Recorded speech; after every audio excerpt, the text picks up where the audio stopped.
So, UFC Fight Night, Muhummed vs Bonfim is this weekend, and I, King Here MMA, will be discussing every fight happening on the card, and these will be my picks. So yeah, let's get right down to it.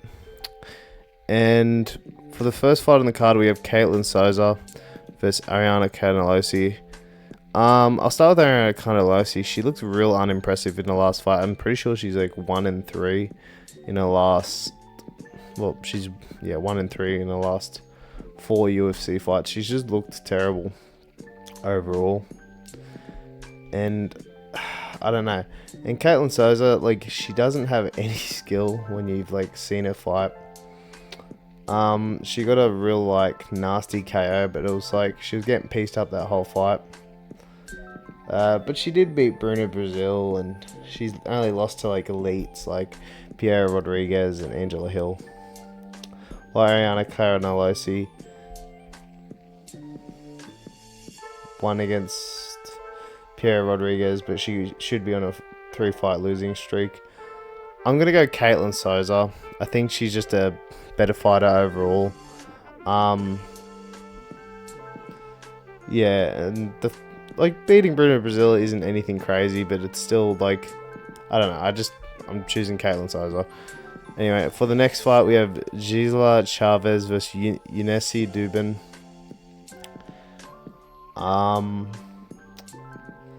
Chelsea Chavez had a really good fight in the Contender Series. This is her debut. She had a crazy fight, like really, really crazy fight in the Contender Series. Real back and forth with her opponent, which she barely won. I thought the other chick won. And Yunesi Dubin, she's lost one fight in the UFC. That being to, if I get this up, Carly Judy. She got KO'd in under a minute. And it's really hard to judge a fight off, not under a minute, but like 2 minutes. It's really hard to judge a fight when like you're barely out of the first round. But she didn't look super intelligent. She does keep her hands very low, so I am going to go Gisela Chavez by decision. She is a scrapper. She will come forward and she will put pressure on Yunesi Dubin. So yeah, I'm going to choose JC Chavez by a decision. And for the next fight, finally some named opponents. That is in the women's fight. Jordan Levitt, the Monkey King. He's been very on and off these very few years, but his last 2 fights have looked alright. They're very deep, like they're cans. One was Kurt Holloway, and the other being Yada Del Valle. If you don't know who Del Valle is, Del Valle was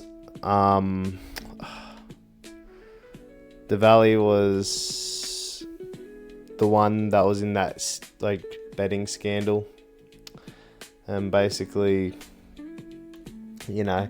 Jordan Levitt basically exposed him as a fraud. So, excuse me. And Jordan Levitt just smudged him and choked Kurt Holloway on the first round, while Jordan Anderson Brito beat Diego Lopez on the Contender Series. He hasn't looked crazy good. Like, he's lost to William Gomez, who I don't really rate as a striker, and Pat Sabatini, who's a really good grappler. So, like, he does do that to people. He does, like... But he just lays in praise, and it's real shit performance. And he had a pretty close fight with Isaac Thompson in his debut. I really was, like, gonna choose Jordan Anderson Brito, but honestly, Jordan Levitt... Yes, he lost to Chase Hooper and Paddy Pimblett. Paddy Pimblett and Chase Hooper are really good grapplers. So, in saying that, I think Jordan Levitt might get a smudge decision on Jordan Anderson Brito. I feel like he's really good, like, scrambler and stuff. But I feel like Jordan Levitt coming down from lightweight, and he did look good at featherweight. I think he's going to have another good performance. So, I'm going to go Jordan Levitt by a smudge decision again. So, yeah. Anyway, for the next fight, we have Priscilla Cachoeira versus Chelsea Chandler. I'll go Chelsea Chandler. Chelsea Chandler is famous for running away from her opponent. She literally did the Running Man in the octagon. It was crazy. And basically, like, she just ran away from her opponent. I forget which opponent that was. I could probably bring that up. But yeah, man, she looked terrible when she did that. I think it was against Miranda Maverick. Not Miranda Maverick. Norma Dumont. Yeah, she just ran away from her, like, as fast as she could. But Priscilla Cachoeira, she's a real brawly sort of chick. She's always, like, come forward, like, no regarding for her well-being. The opponent she's losing to, Jocelyn Edwards, Jasmine Judivasis, Miranda Maverick, like, it's real, like, you know, it's not terrible opponents like Chelsea, but they've both beaten the same opponent. Like, I don't know, this is a flip, like a flip 'em. But I think Priscilla Cachoeira by like a TKO in the second or third round. She'll just come forward with no regard for her own safety, and she has been losing to like better comps. So yeah, go on Cachoeira by finish in the second round. And for the next fight, real interesting. I think Bruno Silva has the potential to become a way better fighter than he is. But yeah, like he is really good. Like, he had a really good fight with Joshua Van, really close fight with Charles Johnson, and he just submitted Hung Seung Park. We don't know how that's gonna age. But like losing to Manel Kape, Joshua Van, and Charles Johnson fight was really close. There's no shame in that. Well, Edgar Chairez, yes, Edgar Chairez is like, he's looked impressive. You know, like, all the guys that he's beaten aren't in the UFC anymore, except Felipe Bunes. And Felipe Bunes has looked terrible in the UFC. So I'm gonna, like, I don't know, like, Bruno Silva has looked good in each one of his performances, wins and losses, while Edgar Chairez, in that loss to Joshua Van, yes, he did go to a decision with Joshua Van. He got the shit beat out of him. So I think, man, it's really hard to, like, just that Charles Johnson fight really did impress me with Bruno Silva. So I'm going to go Bruno Silva by a submission. I think he's going to come up with a bit of not an upset, but like a more surprising victory. So yeah. Anyway, for the next fight, we have Marcus McGee versus John Yanis. This is a short notice replacement for Marcus McGee. He was supposed to have Jacob Wicklax. Yeah, so Marcus McGee was a really impressive bantamweight on the regional scene. Then came to the UFC, was undefeated until he ran into Piotr Jan. Now, mind you, Marcus McGee's opponents haven't been the best comp, but I will say this: he had a decent fight with Piotr Jan. I'm not gonna say it's close, but the fact that he had a half decent fight. He was looking competitive with Piotr, obviously a couple steps behind, and he's just beaten every other single opponent. I think he was going to beat Jacob Wicklax. He's a real good scrambly wrestler, but he's a real technical kickboxer as well. While John Yanis is a 1-1, bantamweight, which he did knock out Siraj. And I did choose against John Yanis. I didn't think he was going to do much in that fight. But I think John Yanis is on short notice. I think Marcus McGee is intelligent enough to... I think he's intelligent enough to use the grappling with the striking. I also think Marcus McGee is just a better striker overall and more powerful. So I'm going to go Marcus McGee by a round 2 finish. And yeah, I think... this should be not easy night, but should be like an easier opponent than what he originally had. So yeah, for the next fight, we've got Matt Schnell versus Alexandre Costa.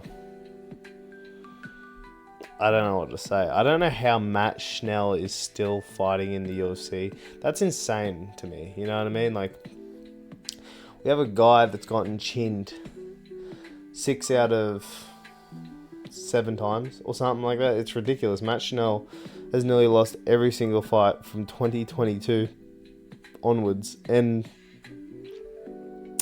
he like caught a win over Jimmy Flick, who's like 2-7 in the UFC, like some crazy record like that, or like 2-5 in the UFC.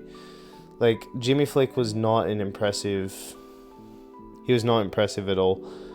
And Alexandre Costa, like, yes, he's been a win-loss fighter, but like, who he's losing to is not that crazy. Like, he lost to Amir Bazi, he KO'd Jimmy Flick, right?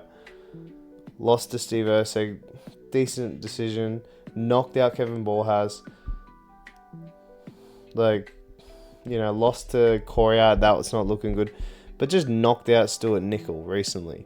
And, bro, Matt Schnell, if you blow like a fan towards his way, he gets knocked out. So I'm going Alexandre Costa by a round 1 knockout. I think he's going to slime out Matt Schnell. Matt Schnell's got no chin. I don't know how he's in the UFC still. But yeah, I'm going Alexandre Costa by knockout. Anyway, and for the next fight, bro, this is crazy. Okay, you got to hear me out. I'm not looking at these guys' records. It's like, oh yeah, Ivo Baranuski, undefeated, the new Polish power at light heavyweight, knocking everyone out, having crazy fights. Junior Tafa, 3-5 Junior Tafa, who's lost to all these grapplers. I'm choosing Junior Tafa. That's insane to say. Like, even in my head, I'm like, how am I choosing Junior Tafa? What is going on? Junior Tafa is a really good kickboxer. Tell me one performance where Junior Tafa's looked bad in the striking. You tell me where he's looked bad in the striking. He's gotten KO'd by Rodrigo de Lima, a heavyweight. Mind you, I think he's a light heavyweight. This is what I'm saying. Like, I think he's always been a light heavyweight. But, like, he's only got KO'd once, and Rodrigo de Lima had a bit of power in his hands. Like, are we just going to pretend that he didn't nearly slime out Tuco Tacos? Like, he nearly killed Tuco Tacos, nearly killed Billy Elikana, but then he just got taken to the ground and submitted. And yes, Iwo Baranuski's got this legendary judo black belt, but where is it? I haven't seen the grappling. I've just seen Iwo fall in love with the striking. Sliming out Austin Lane. Who does that to Austin Lane? Everyone knocks out Austin Lane. And what really worried me in that Ivo Aslan fight, he got dropped multiple times while trying to scrap. Now, yeah, Iwo could catch Junior Tafa, but Junior Tafa has K1 kickboxing experience. If Iwo keeps it standing on the feet, I could honestly see Junior Tafa catching him with like fucking a 3-2 and like chinning him, because like I think Junior Tafa hits a lot harder than Aslan. I know this sounds crazy, but I feel like Iwo's not going to take it to the ground, and I feel like he's going to like get cocky with his striking. So I'm going Junior Tafa by round 1 knockout. I think he's going to catch him. I know this is like, but I think Junior Tafa is a really good striker, and I really see him getting Ivo Baranuski. So yeah, that's my pick. A crazy pick. It's like probably the craziest pick I've ever done. Anyway, on to the next fight. We have Bryce Mitchell versus Santiago Luna. Now, I'm going to say this, right? I could be totally wrong, but I swear to God, every time I hear about Bryce Mitchell fighting Said Nurmagomedov, crazy grappler. No, he's not. He does not come from the Khabib camp. He is a kickboxer from Russia, from like I think he's from the Caucasus regions, but he's not a grappler. He was a kickboxer. That's where I think it's overhyped. But I do think Bryce Mitchell is going to win this fight by smudge decision. I think Bryce Mitchell's size and experience is really going to show in this fight. Santiago Luna has just... Nothing has shown me that he's going to... I'm going to take a drink. Nothing's shown me that he's going to slime out Bryce Mitchell, especially on short notice. His scrambling is alright, but it's nothing special where I see Bryce Mitchell. His wrestling was actually half decent when he did it in that Jean Silva fight. Like, not the fight, the grapple match. I think Bryce Mitchell's size is going to be a big advantage in this fight, and the fact that he had a full camp while Santiago Luna is coming on short notice. Santiago Luna does have nasty boxing. I could see him like catching Bryce, but I'm going to go Bryce Mitchell by a smudge decision. I think his overall like experience, size, full camp, doesn't have to drain himself, doesn't have to be undersized. I think this is going to be a big factor in this fight. I'm going to go Bryce Mitchell by a smudge decision. And yeah, it's just, it's really hard to like, it's really hard to judge something because like, yeah, like Luna's doing this on really short notice. This is a big test for him. So yeah, anyway, on to the next fight. We have Fares Ziam versus Tom Nolan. I'm not going to say weird matchmaking. I think this is a really good fight. I think this is going to be a lot closer than most people think. But in saying that, I think Fares Ziam is going to knock out Tom Nolan. I don't, like... I have been very favourable to a lot of fighters in the past. But what I've seen in Fares Ziam, he is training with the elite of the elite. The way he's been dismantling of his opponents. Yes, not like the biggest KO out. He KO'd Matt Frivola. That's crazy. But he also, the way he dispatched Nazim Sadikov is crazy. He was a like top lightweight. Beat the shit out of Mike Davis and Pugliese. Not the greatest fighter, but also Tom Nolan has been getting more finishes.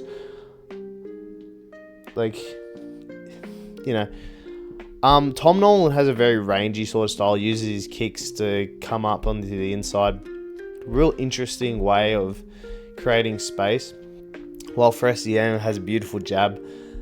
To like, he doubles that jab up to like create combos and come in. But I've seen Tom Nolan get hit like, and with these lesser fighters, I shouldn't say lesser fighters, but like with less experienced fighters, they don't know, like, they're not creating the angles to where they're going to like follow up. Where for SZM, what I've seen off him, he would follow up, example, like with the Charlie Campbell. He actually caught Tom with a nasty friggin' overhand, but he couldn't follow up. Where Fares Ziam, if he catches Tom Nolan, I can honestly see Fares Ziam closing the distance, coming up, and really and finishing the fight. So, and I think Ziam's boxing and kickboxing is a lot cleaner, a lot fresher, and also I think the level of opponents is a lot better. So I'm gonna go Fares Ziam by a knockout in the second round. I think he's gonna catch Tom Nolan with that jab and then hit him with the right. I'm an Aussie. I do love Tom Nolan. I just don't know if he's ready for this level yet. So yeah. Anyway, for the next fight, we have Brendan All-In Allen versus Edmund Shahbazyan. What is this fight?